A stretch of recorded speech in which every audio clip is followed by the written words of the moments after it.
Ano kaya ang hindi alam ng mga tao tungkol sa mga asteroid? Pwes, kaya nilang magbigay ng palabas na talagang hindi natin makikita dito sa lupa.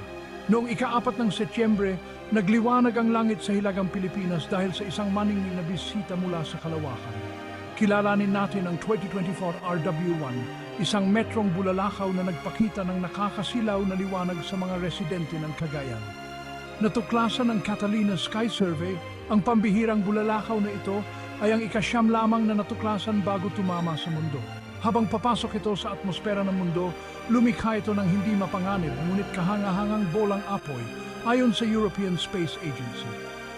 Isipin mo na lang ang isang nakakabighaning liwanag na kulay orange na nagliliwanag sa dilim. Makikita kahit mula sa Metro Manila at Calabarzon.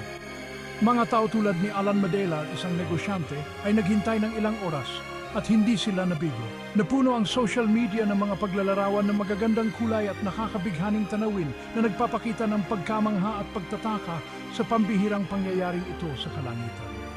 Kaya sa susunod na tumingala ka sa langit sa gabi, tandaan mo, ang kalawakan ay puno ng mga sorpresa at paminsan-minsan, nagbibigay ito ng palabas para sa atin.